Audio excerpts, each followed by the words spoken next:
Hi, this is TapCat, and today I want to talk to you about how to pick the best build and equipment for your sharpshooter. Now we're going to run through all of the abilities up through Colonel. The first choice is between Long Watch and Return Fire. I do intend to focus on the Gunslinger tree primarily, but with this first pick, we're going to take Long Watch.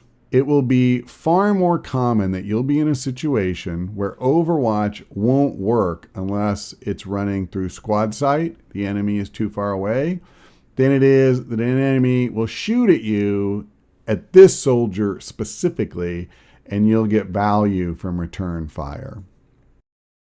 Next up, we're going to take Lightning Hands over Deadeye. Lightning Hands gives you a free attack. Not only does it not end your turn the way most attacks do, but it literally does not even count against one of your two actions. That is phenomenal.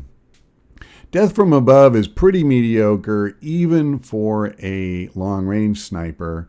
Quick Draw, on the other hand, is extremely useful because it doesn't allow pistol shots to be a free action in the same way Lightning Hands does, but it does mean that if you fire your pistol with the first action, you'll get to fire again with your second. Okay, next up we have Face Off versus Kill Zone. Kill Zone actually is quite a wonderful ability for long-range snipers, but Face Off is equally key if you're a gunslinger.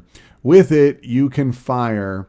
With this one attack, you will shoot at every enemy that your gunslinger can see and is within range. So we are going to take that. Now, aim, even though it's in the gunslinger row here, it is garbage. Hunkering down is not what you want to be doing in this game. Like, hardly ever. Steady Hands, on the other hand, is very useful. Plus 10 aim, plus 10 crit. You don't have to hunker down. You just need to have not moved the last turn. In other words, you can be productive and take advantage of Steady Hands. Aim rewards you for doing nothing, and doing nothing is not what we want to be doing. Next up, we have Serial and Fanfire. Now, I'm actually not as big a fan of Serial as a lot of people, even for a long-range sniper. But for a gunslinger, Fanfire is insanely good.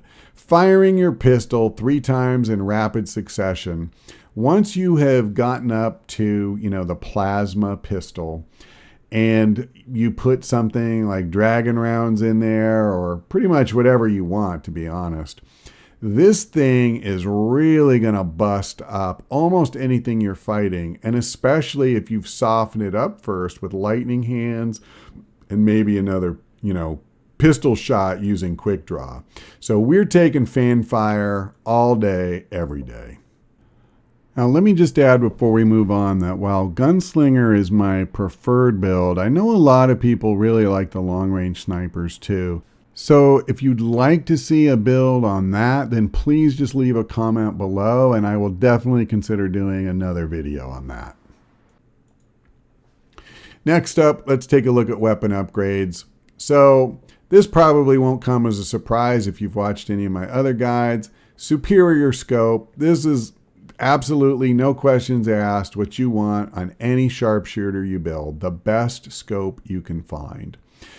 Now, the Superior Expanded Magazine, or just expanded magazines in general, this is more optional. It is my preferred, no matter what kind of sharpshooter I have, but I will just say, for a gunslinger, if you don't have one of these laying around, you can make do with an autoloader.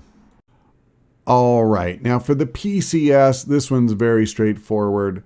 It's all about aim for a sharpshooter. And that's why you want perception. You want the best perception PCS you can get your hands on. We want to turn this guy into a killing machine who never misses. As far as his loadout goes, I prefer dragon rounds as his special ammunition of choice. Particularly for a gunslinger, it's useful because when you use face-off, you can set several different aliens on fire at once and get them burning. So if there's one or two you couldn't quite kill, but you just get them down to a couple of health, the fire will finish the job. Mimic beacons are also good for gunslingers because they'll be close enough to the action that they'll actually be in position to throw one to good effect. And mimic beacons are always good. I love, love, love mimic beacons. I don't think I've talked about them enough in my guide so far. They are literal lifesavers out there. All right, if you made it this far, then hopefully you found this video helpful. If you did, then please consider giving it a like so other people can find it too. That's all for now. Thanks for watching. I hope we see you next time.